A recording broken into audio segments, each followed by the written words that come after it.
Hola, benvinguts i benvingudes. Aquest és el meu nou canal. Bé, em presento, jo sóc el Pol i bàsicament volia explicar-vos més o menys per on m'agradaria tirar tot això. I és que m'agradaria que entre tots poguéssim crear una petita comunitat per poder parlar, debatre sobre pel·lícules, sobre sèries i poder-ho fer en català. Dubto molt que en mi trobeu el tio que sap més sobre cinema, etc. Però el que sí que trobareu és algú que parla amb passió sobre el que li agrada. A partir d'aquí, si teniu ganes de donar-me suport, ja sabeu, és gratis, un like, compartir el vídeo amb gent que creieu que li pugui interessar, m'ajudarà moltíssim i sobretot ara en els inicis. Doncs bé, deixem-nos de tonteries i anem a parlar de la raó per la qual hem clicat en aquest vídeo, que és The Boys.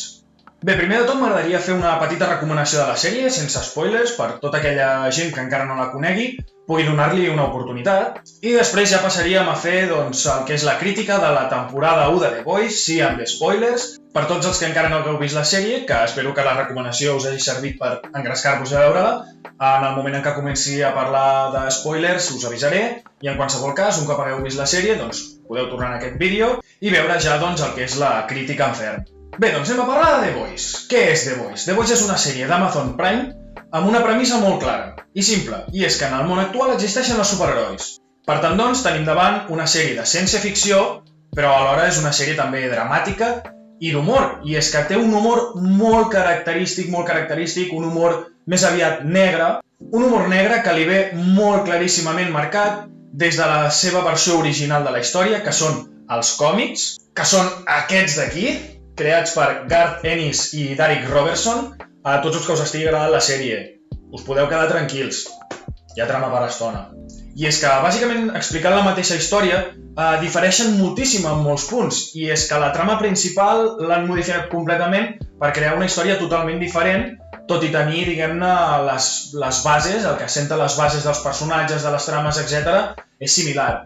Què vull dir amb això? Que es pot llegir de forma separada el còmic de la sèrie. Trobarem molts punts en comú, però moltes coses en les que difereixen. La història comença quan coneixem a Hughie Campbell. És un noi molt tranquil que treballa en una botiga d'electrodomèstics, en una botiga d'electrònica, i en un moment donat la vida li canvia de cop. Com li canvia? Bé, la seva parella pateix un accident i mor. No és un spoiler, tranquils, això passa al minut 2 del capítol 1 de la temporada 1. Arrel de la mort de la seva parella, Hughie queda totalment devastat i en la seva vida apareix un tal Billy Butcher. Per tots els que hagueu vist la sèrie, jo l'he vist en versió original. Espero que no sigui una molèstia que vagi dient els noms en anglès. Potser inclús en algun moment els puc barrejar amb els de castellà, perquè el còmic me l'he llegit en castellà, però de totes maneres se m'han quedat més en anglès, els trobo com més originals. Billy Butcher és el típic tio fort, intel·ligent, tranquil, que tu el veus que té solució per tot, que sempre tindrà contactes per tot, i és que la intenció de Billy és reclutar Hughie per un grup anomenat The Boys. Els The Boys són un grup que intenta controlar i vigilar tot el que fan aquests superherois que dèiem que existien, que ara anirem amb ells, per mirar que no es passin a la ratlla, bàsicament. I és que aquests superherois que ens presenta la sèrie, doncs no sempre són tan bons com sembla. I és que al cap i a la fi, la sèrie es pren tan seriosament a ella mateixa que ens posa sobre el paper el dubte de què passaria si realment existissin els superherois. Serien sempre bons, farien sempre el bé, estarien sempre disposats a salvar a la societat? O també podrien tenir coses dolentes, perquè al cap i a la fi són persones humanes amb un poder extraordinari. Però no deixa d'haver-hi una persona humana allà, i quan hi ha una persona humana a darrere sempre hi ha misèria, sempre hi ha problemes, set de poder. Aquests superherois formen part d'una companyia anomenada Vought. Aquesta companyia bàsicament s'encarrega de moure els superherois, diguem-ne, en el món del màrqueting. Pel·lícules, revistes, entrevistes, còmics i un llarg etcètera. Són, bàsicament, famosos de Hollywood, influencers. I ja, a més, a darrere són superherois, no? Que per ells sembla que és l'últim que compta. El principal és fer calés aquí. I aquest és el factor important, i és que la sèrie ens presenta els superherois com això, com unes persones normals i corrents que han tingut la sort, o ja veurem com, de tenir superpoders, i ja està. També poden existir superherois covards, poden existir superherois avariciosos, poden existir tot tipus de superherois. Bé, amb aquesta premissa i amb aquesta trama anirem descobrint moltíssimes coses tant dels superherois com de la banda de The Boys. I és que podríem separar-ho amb aquestes dues bandes. Vought i tots els superherois que tenen, i The Boys, l'agrupació que s'encarrega de vigilar tots aquests superherois, i Vought. Una sèrie que, insisteixo, des d'un principi, al posar el títol de sèrie de superherois, sembla que hagi de ser molt mundana. És una sèrie que la part dramàtica està molt ben treballada, les trames dramàtiques són molt bones i de debò fan pensar. No és una sèrie de superherois normal i corrent, no. Hi ha molt més a dintre i és això el que acaba enganxant. Veure què podria passar a darrere de tota aquesta irrealitat que signifiquen els superherois. Persones que sempre són perfectes, això és impossible. Fa de la sèrie un conjunt del que comentàvem, de drama, ciència-ficció i comèdia, molt complet. Bé, a partir d'aquí ara espero que tots els que no hagueu vist The Boys agafeu i aneu a mirar-la. I per tots els que ja heu fet la feina, anem a desgranar-la. Bé, abans de res m'agradaria, a tots aquests que ja heu vist la sèrie, sentar les bases del que és la trama. Per si algú s'ha despistat una miqueta, etc. Farem un petit resum del que és el més important i després anirem parlant de les coses que han anat passant o de l'evolució de certs personatges. Doncs bé, aquí bàsicament el que està passant és que Bow vol ficar tots els seus superherois a l'exèrcit. Tots sabem que això seria un desastre.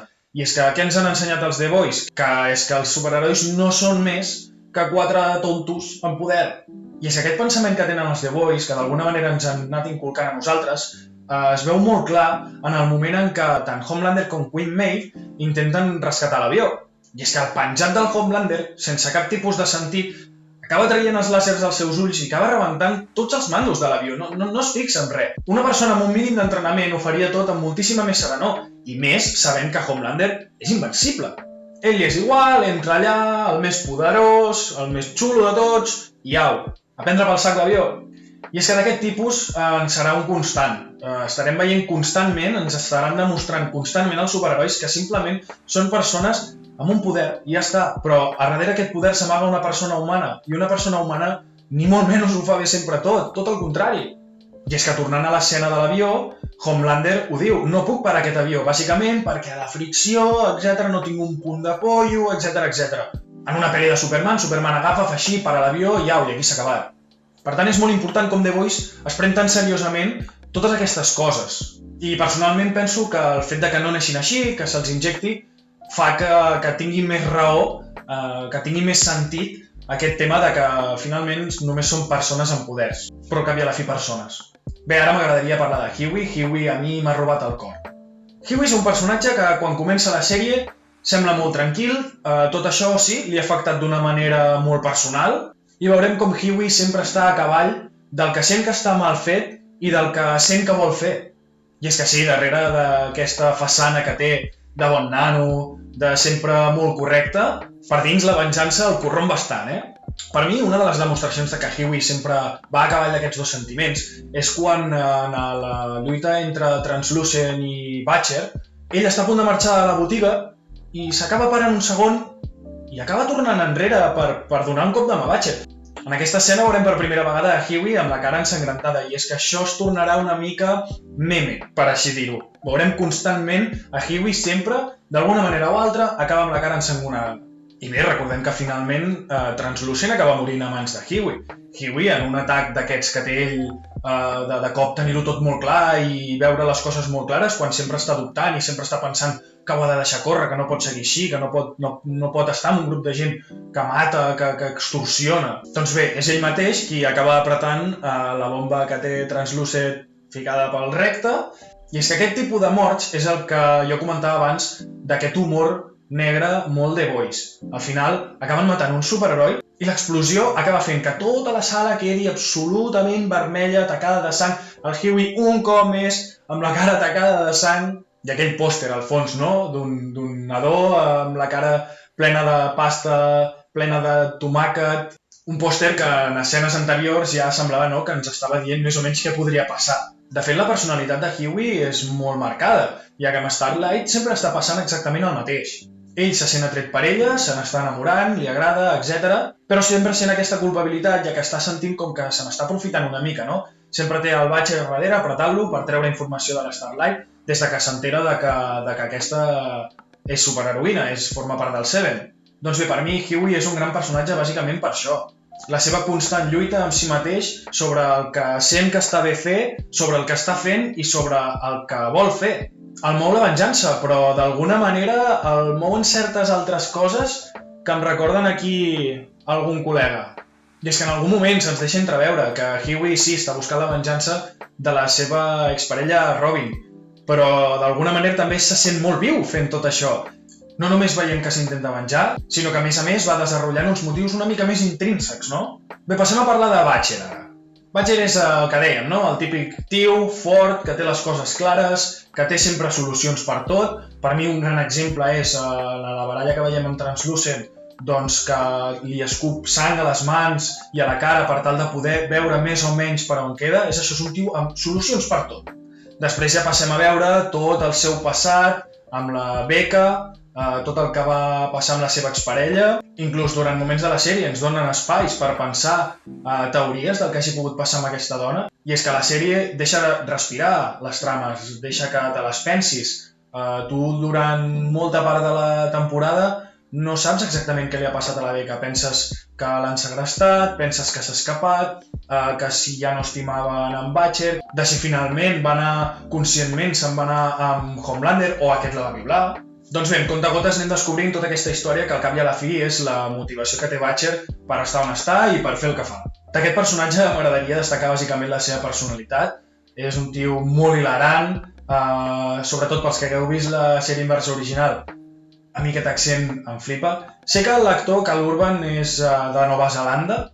Suposo que hi ha moltes coses de l'accent que hi tenen a veure, tot i que faci un personatge anglès. I he trobat a faltar, tot i que hi fan referència, el gos que en els còmics segueix a Butcher a tot arreu, el Terror.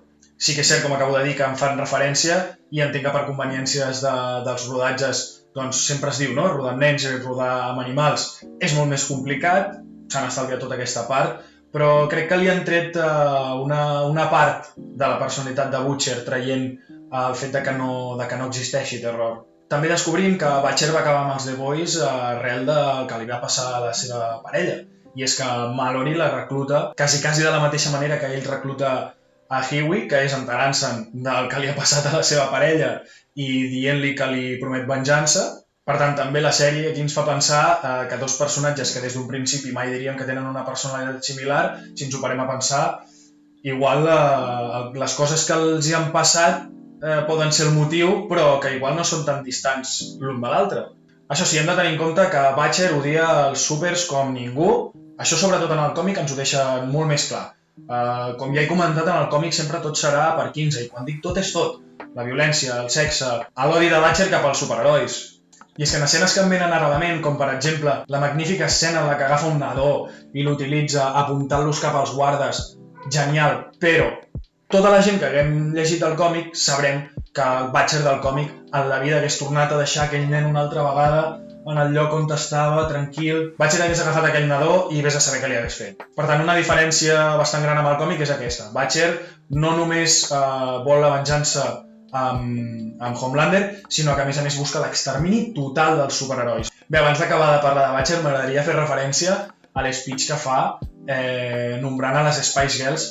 Per favor, és a dir, l'humor de Boys és això també, arriba fins aquí, en situacions en què no t'ho esperes, en situacions en què potser acaben de fer saltar sang per tota la pantalla, de cop et fan un speech d'aquest estil que, evidentment és còmic, però si tu llegeixes entre línies és bastant motivacional, perquè no difereix gaire del que vol crear amb The Boys, que és un grup de persones que tenen diverses habilitats i que quan les sumes, dona el millor dels resultats per poder combatre a tots els superherois. Però bé, simplement em sembla una escena per mirar una vegada i una altra i disfrutar-la perquè realment és totalment hilarant en aquell moment de la temporada. Doncs bé, amb tot això arribem a Homelander.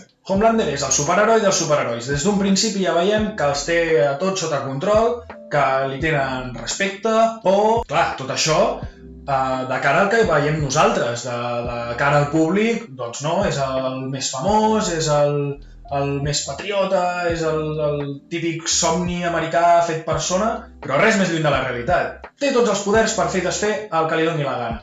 Però ell depèn de Bow. Per què? Perquè al cap i a la fi tots els superherois miren pel seu benefici propi, pels diners, per la fama, per ser estimats, i Homelander com el que més. De fet, en la sèrie descobrim que va tenir una infància de rata de laboratori.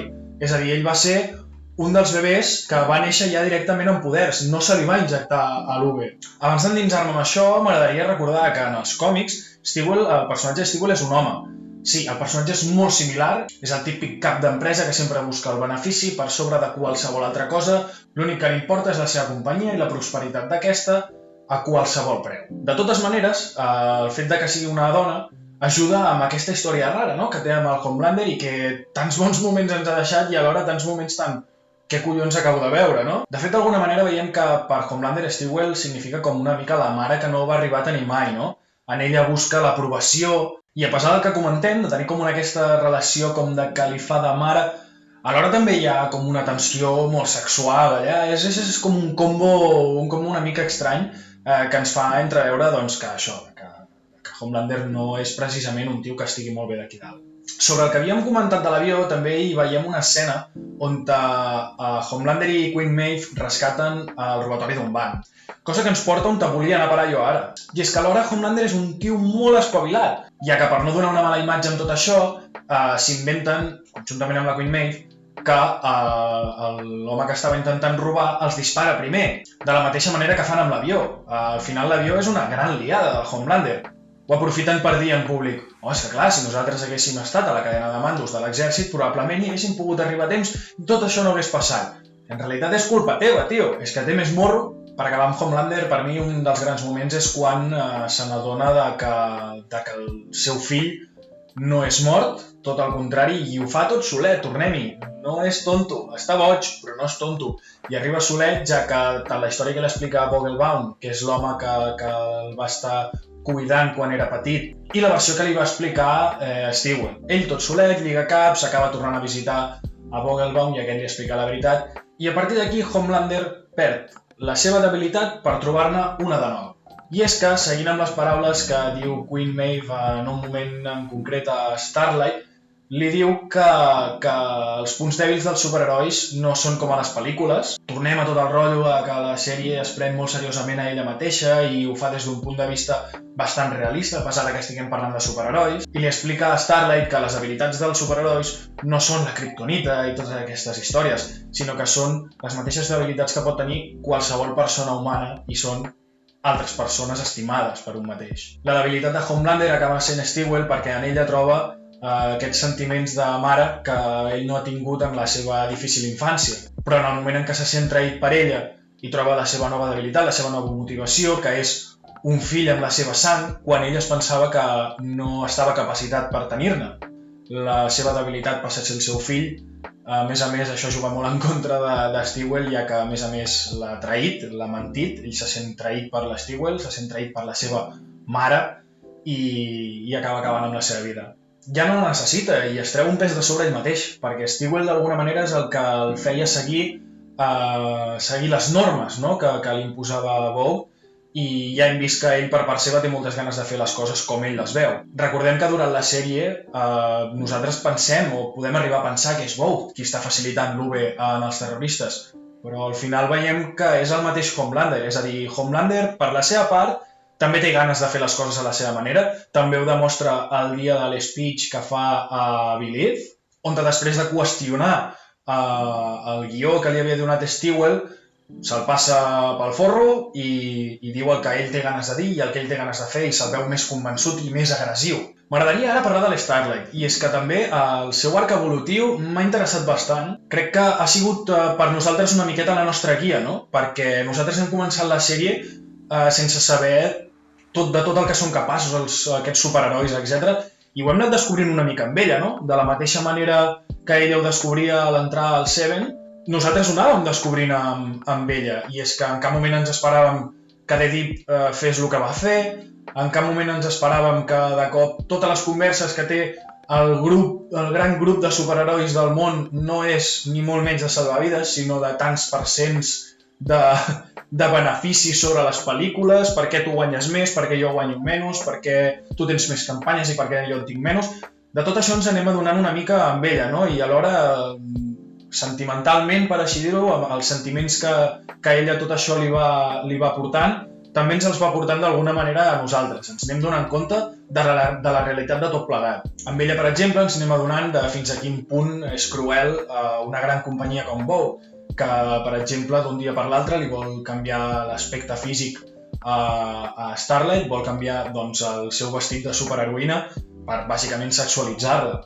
I seguim amb la hipocresia de Vogue, perquè en el moment en què van en el festival Believe, un festival religiós, es fa molt patent aquesta hipocresia, ja que ja l'han convençut per canviar-se l'aspecte físic, li han ficat un altre vestit, però, com que en aquest cas l'event on van és un event religiós, els hi va molt millor el vestit anterior, no? Que tapa una miqueta més, és molt més family friendly, totalment hipòcrita. Tot i així, és a partir d'aquest moment on comencem a veure la part més dura, no? De Starlight, d'imposar-se davant totes aquestes coses que li estan passant. No es pot quedar callada. I en el mateix festival de Believe és quan explica doncs, el que li ha passat amb The Deep, sense dir-ne el nom, però ho explica una mica, doncs, fent una mica referència també a la sèrie en el moviment Me Too. I a partir d'aquí és on comencem a veure que diu prou, i a més, no només amb el que li està passant amb el Seven, sinó que també se comença a donar de les coses que necessita saber de Hughie. De moment el que hem vist és que tot això l'ha portat a defensar Hughie davant d'A-Train. Recordem aquesta escena del capítol final on A-Train va a buscar a Hughie per culpar-lo de la mort de Popclaw, cosa que ell sap que no és així, l'ha matat ell, i Starlight acaba defensant a Hughie en contra de l'A-Train. Bé, un altre dels personatges que m'agradaria endinsar-ne una miqueta és The Deep. The Deep és un fracassat, és l'acudit del Seven. Ell, fins i tot en una sessió amb el seu terapeuta, ho acaba dient. Ell també es considera com una broma, no? Comparat amb els demés. I segurament per aquest sentiment d'inferioritat fa moltes de les coses que fa al principi de la temporada, i és que canvia bastant, no?, com veiem al principi de temporada de Deep i com el veiem al final. Doncs es deu bàsicament a l'evolució que fa aquest. Aquest, al principi de la temporada, segueix mostrant les seves inseguretats a través de fer coses totalment, per mi, inhumanes, com les que fa amb Starlight. Però després anem veient que hi ha una personeta allà dintre. A pesar d'una persona totalment egocèntrica, com ho són tots els superherois que ens presenten, a pesar de ser una persona totalment egocèntrica, una persona que mira pel seu benefici, la publicitat, ser famós, ser conegut, el fet que el seu superpoder sigui, per exemple, poder parlar amb animals que constantment estan maltractats, com per exemple els dofins, que ell mateix és la cara visible de la publicitat d'aquell parc aquàtic. No se sent còmode amb això. Per cert, recordem l'escena en què intenta rescatar un dels dofins i és que, pobret, amb la mala sort que té de Deep, aquest dofí acaba aixafat a sota un camió a pur estil The Boys, sang per tot arreu. Bé, doncs bé, penso que volquin amb ell tot el tema, per dir-ho d'alguna manera, de l'animalisme, etc., del medi ambient, ens fa com reflexionar, no? Perquè al final nosaltres l'hem conegut per ser, doncs, una mala persona, per fer el que li fa a Starlight, però després tot el que acaba passant durant la resta de la temporada són coses més aviat que igual comparteixes amb ell, no? I en el fons tampoc m'agrada, doncs, que tinguin unes llagostes allà ficades en una peixera i que tu a dit triguis i vinga aquesta. Però és que, clar, tenim en compte que ell pot parlar. Per ell és com parlar amb una persona amiga o amb una persona que simplement coneixes pel carrer i què tal, com va això, etc. Però és que és una llagosta. Però bé, al final és el que comentàvem. The Boys, a pesar de ser una sèrie de superherois i que et puguis aquí imaginar que ja saps el que veuràs, et sorprèn sempre, constantment. I ja et dic que per mi el personatge de The Deep és un personatge superimportant per això, per donar-li aquesta credibilitat a la sèrie que considero que té, i és que un personatge que al principi te'l presenten com a mala persona, parlant clar, després et fa reflexionar i et fa pensar que igual tot aquest tema de el yin i el yang, dins de lo dolent sempre hi ha una mica de bo, dins de lo bo sempre hi ha una mica dolent, què acaba passant més?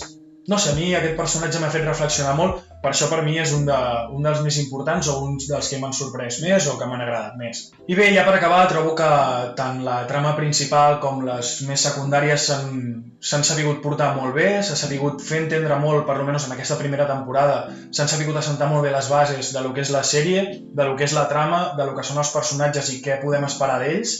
Hi ha hagut sorpreses.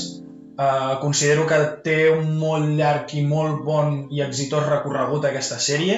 Tot el tema de com t'inicien amb el Compound B, tota aquesta història que a poc et van donant les pistes, no et prenen mai per tonto, no t'ho donen tot menjat, et van donant pistetes perquè tu realment puguis anar veient, té alguns plot twists bastant aconseguits, i així com a detalls a destacar que m'hagin fet gràcia o que m'hagin sorprès, per exemple, doncs és el fet de que surti el nen del Sexto Sentido, que de fet en la sèrie ja també fa d'una persona que va tenir èxit quan era un nen i que després doncs s'ha vist una mica més aviat en la mediocritat de l'artista, no? La veritat és que de la segona temporada també espero que personatges com Frenchie, com Kimiko, com Mother's Milk, com la Queen Maeve, puguin agafar molta més personalitat, molta més responsabilitat, molt de més pes en la trama, ja que en el còmic no és que siguin molt més protagonistes, sí que ho són, però potser amb una mica més de segon pla que no pas, doncs això, Homelander, Hughie,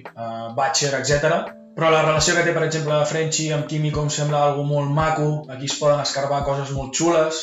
També de Kimiko, doncs, saber una mica més del seu passat, no? Sí que és veritat que sabem per què és com és, no? Li van injectar UV, la tenien segrestada en un camp de terroristes, etc. Parla del seu germà. Doncs bé, espero que a la segona temporada veiem una mica més d'aquest passat, ja que de tots els passats, tant ella com el Frenchie, són els que molt més diferents són de la versió del còmic a la versió de la sèrie. Un altre dels personatges que considero que agafarà molt més de pes en la següent temporada és Queen Maeve. Queen Maeve ha estat molt junta amb Homelander durant tota la seva vida, durant tot el seu passat, els dos com a superherois, però crec que ens pot donar molta informació, o si més no, la seva relació amb Homelander pot afectar cap a un costat o cap a l'altre, depenent de com es fiqui ella, no? Si es fica més a favor o més en contra d'un Homelander que crec que agafarà molt de més pes en una segona temporada, ja no només el personatge, sinó tot el seu poder cap a tot el món que estem coneixent. I bé, com que aquest vídeo l'he gravat ja havent vist la segona temporada, vídeo que m'agradaria també fer, un petit resum de la segona temporada, espero que vingui després d'aquest. El que segur que veiem en la següent temporada serà una més profunditat en Mallory i saber d'on ve, què ha passat amb el passat d'aquest personatge, etc. Coneixerem també més sobre el que va succeir amb el que anomenen constantment en aquesta temporada, que és Lamplighter, que recordem és a qui Starlight està suplint, i veurem una nova superheroïna que és qui es queda amb el lloc de Translucent, anomenada Stormfront, personatge que, com Stillwell, canvia de sexe, en el còmic és un home i en la sèrie passa a ser una dona. Doncs res, fins aquí el vídeo d'avui, espero que us hagi agradat, espero no haver-me deixat res per comentar, segur que sí, així que us agrairia moltíssim que deixéssiu en els comentaris aquí sota què us agradaria que hagués sortit per parlar-ne, què us ha cridat més l'atenció a vosaltres. Debatim-ho, ens veiem aquí sota. I res, recordar-vos una vegada més que aquest és el meu primer vídeo, que us agrairia moltíssim que li donéssiu el like, que ho compartíssiu, sobretot amb les persones que creieu que li pot interessar aquest contingut. Jo us ho agrairia moltíssim i res, ens veiem a la propera.